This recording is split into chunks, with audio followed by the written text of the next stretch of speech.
Security చేసిన సెల్యూట్కి తల ఊపుతూనే తలుపు తీసుకుని లోపలికి వెళ్ళాడు అరవింద్.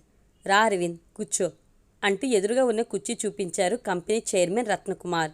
వెంటనే రమ్మన్నారే, ఏమిటి నాన్న అంత అవసరం? కొడుకు అడిగాడు. చెప్తాను అన్న ఆయన, ఈరోజు లంచ్ ముగించుకున్న తర్వాత 2 గంటల కల్లా నువ్వు ముఖాముఖి ఇంటర్వ్యూ జరుగుతున్న చోటున ఉండాలి. నేనా?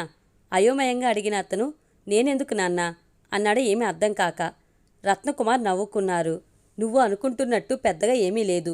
ఇంటర్వ్యూలో 2 క్యాండిడేట్లు మాత్రమే చివరి సెలక్షన్ లిస్టులో ఉన్నారు. నువ్వు చేయాల్సిందల్లా ఆ 2లో ఎవరిని తీసుకోవాలో నాకు నువ్వు సలహా ఇవ్వాలి, అంతే. ఆయన వివరం చెప్పి ముగించారు. సతమతంలో వంకలు తిరిగాడు అరవింద్. దీనికి పోయి నేనెందుకు నాన్నా?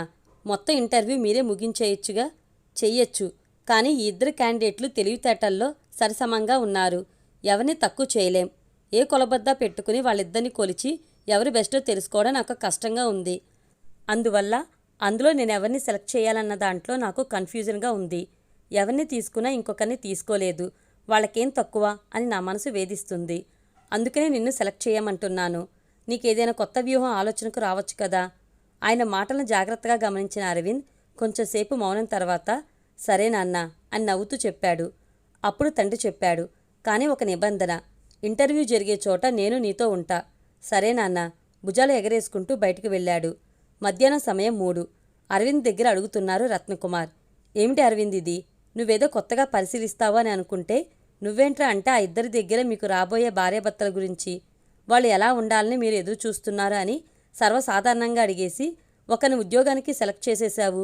నువ్వు అడిగిన ప్రశ్నకు వాళ్ళిచ్చిన సమాధానం పెట్టుకుని నువ్వెలా ఫైనల్ చేశావు? నాకేమీ అర్థం కాలేదు అన్నారు అయోమయంగా. నవ్వుతూనే సమాధానం చెప్పడం మొదలుపెట్టాడు కొడుకు.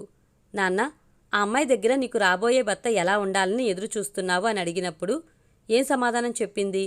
నాకంటే ఎక్కువ సంపాదించకపోయినా నా జీతం ఎంతో అంత సంపాదిస్తే చాలు, అప్పుడే ఇద్దరికి ఈగో ప్రాబ్లం రాకుండా ఉంటుంది అని చెప్పింది. అవును, ఆ అమ్మాయి చెప్పిన సమాధానం కరెక్టే కదా అన్నారు తండ్రి. కరెక్టే నాన్న అన్న అరవింద్. కానీ ఆ యూత్ ఏం చెప్పాడో విన్నారా? నాకు రాబోయే భార్య ఉద్యోగం చేయాలని ఆశ లేదు. నాకొచ్చే జీతంతో ఆ జీతంతోనే ఎంత ఆనందంగా జీవించగలదో అలా జీవితం నడపగల అమ్మాయి నాకు భార్యగా రావాలని ఎదురుచూస్తున్నాను అని చెప్పాడా లేదా? అవును చెప్పాడు. అందుకోసం నువ్వు అతన్ని సెలెక్ట్ చేస్తానంటే అదెలా న్యాయమవుతుంది అరవింద్? అడిగిన తండ్రి కళ్ళలోకి నేరుగా చూశాడు. నాన్న, మీరు వాళ్ళిద్దరినీ వాళ్ళ తెలివితేటలను చూసి సెలెక్ట్ చేశారు. కానీ నేను వాళ్ళ మనసులను తెలుసుకుని అందులో ఒకరిని సెలెక్ట్ చేశాను. ఆలోచించి చూడండి. ఆ అమ్మాయి ఉద్యోగం చేసే వరుణ్ణే ఎదురుచూస్తుంది. కానీ ఇతను అలా కాదు. తాను ఏ పదవిలో ఉన్నా ఉద్యోగానికి వెళ్ళని అమ్మాయిని పెళ్లి చేసుకోవడానికి రెడీగా ఉన్నాడు. ఈ యంగ్ మ్యాన్కి ఉద్యోగం ఇస్తే ఉద్యోగం లేని లేక ఉద్యోగం దొరకని అమ్మాయికో అబ్బాయికో జీవితం దొరుకుతుంది. అరవింద్ చాలా క్యాజువల్గా చెప్పగా కొడుకు వీపు తట్టి, శభాష్ అరవింద్, నేను వాళ్ళ కోసం మాత్రమే ఈ ఇంటర్వ్యూ జరపలేదు. మన కంపెనీకి నా తర్వాత నాకంటే గొప్ప చైర్మన్ కావాలని అనుకుని నీకు కలిపే ఇంటర్వ్యూ పెట్టాను. పెట్టిన ఇంటర్వ్యూలో నువ్వు A+ గ్రేడ్లో పాస్ అయ్యావు. నా కంపెనీకి నా తర్వాత నాకంటే గొప్ప చైర్మన్ దొరికాడు. నేను ప్రశాంతంగా నా రిటైర్మెంట్ జీవితం గడపొచ్చు అన్న రత్నకుమార్ కొడుకును గర్వంగా చూశాడు. ఈ వీడియో కనుక మీకు నచ్చినట్లయితే లైక్ చేయండి, షేర్ చేయండి.